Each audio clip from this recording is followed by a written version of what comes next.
نحمد و نصلی علی رسول الکریم اما بعد فاعوذ باللہ من الشیطان الرجیم بسم اللہ الرحمن الرحیم۔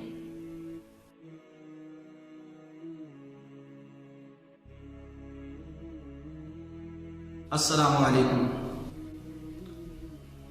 چونکہ آخری عشرہ چل رہا ہے اس میں ہم اعتکاف کرتے ہیں۔ ہم نے مسجد میں کس طرح اعتکاف بیٹھنا ہے؟ ایک بات تو پکی بات ذہن میں رکھ لیں کہ اعتکاف مسجد میں ہوتا ہے، مسجد کے علاوہ نہیں ہوتا ہے۔ اللہ کا قرآن پاک میں ارشاد پاک ہے کہ وَأَنْتُمْ عَاكِفُونَ فِي الْمَسَاجِدِ۔ پھر آپ نے بیٹھنا کس طریقے سے ہے؟ مسجد میں اعتکاف پر بیٹھ کر ایک بات ذہن میں رکھ لیں کہ جو آج کل کا سب سے بڑا فتنہ ہے نا، وہ ہے سیل فون، جس کو ہم موبائل کہتے ہیں۔ موبائل ایک بہت بڑا فتنہ ہے۔ اس کو 10 دن جو ہے اس کو اپنے گھر چھوڑ کے پرہیز کریں، خدا را پرہیز کریں کہ یہ آپ اس کو اپنے ساتھ نہ لیں۔ 10 دن اگر آپ اس کو استعمال نہیں کریں گے تو کچھ نہیں ہونے لگا۔ کیوں؟ اعتکاف ایک ایسی عبادت ہے کہ اس میں اللہ تبارک و تعالیٰ پر توکل کرنے کا انسان کو بہترین موقع ملتا ہے، اور اللہ سے محبت کرنے کی یہ بہترین عبادت ہے۔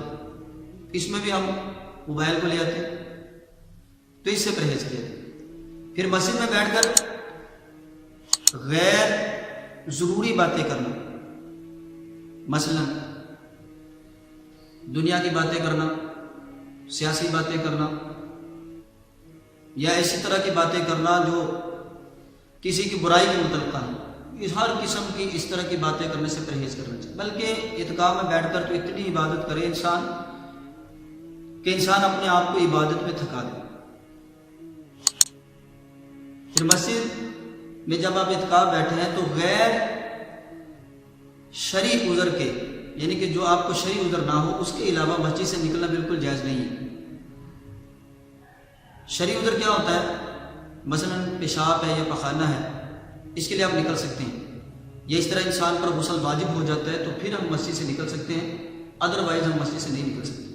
مثلا آپ کہیں کہ میں ٹھنڈک حاصل کرنے کے لیے مسجد سے باہر نہا لوں بار بار جا کر، تو یہ مسجد سے نکلنے جائز نہیں ہے۔ اور اسی طرح مسجد سے باہر نکل کر جوتی والے جگہوں پر یا وہ جگہیں جو مسجد سے باہر ہیں اس پر کھڑے ہو کر ہم کوئی باتیں کرنا شروع کر دیں تو یہ بالکل بھی جائز نہیں ہے۔ اس سے آپ کا اعتکاف کیا ہو جائے گا؟ ختم ہونے کا اندیشہ ہے، بلکہ ختم ہو جائے گا۔ تو اس لیے کوشش یہ کریں کہ ہم اعتکاف میں بیٹھ کر ہمارا دل جو گناہوں سے سیاہ چکا ہے، بلیک ہو چکا ہے، اس پر یہ گناہوں کی سیاہی چھا چکی ہے، ہم اعتکاف میں بیٹھ کر اپنے اللہ کو راضی کرنے اور اپنے دل کو پاک صاف کرنے آئینے کی طرح ہو جائے، تاکہ ہم جب اعتکاف سے اٹھیں تو ہم سے ہمارا اللہ راضی ہوا۔ والسلام۔ اللہ تبارک و تعالیٰ ہم سب کا حامی و ناصر ہو۔ اگلی ویڈیو میں انشاءاللہ تعالیٰ ہماری پھر ملاقات ہوگی۔ والسلام۔ اگر آپ کو ہماری یہ ویڈیو پسند آئی ہے تو اس کو لائک اور شیئر ضرور کیجیے گا، اور آپ کے بالکل اسکرین کے داہنی طرف سبسکرائب کا بٹن ہے، اس کو بھی کلک کریں، اور بیل آئیکن کے جتنے بھی نوٹیفیکیشن ہیں اس کو بھی کلک کر دیں، تاکہ آپ کو ہماری آنے والی نئی اسلامی معلومات آسانی سے فراہم ہو سکے۔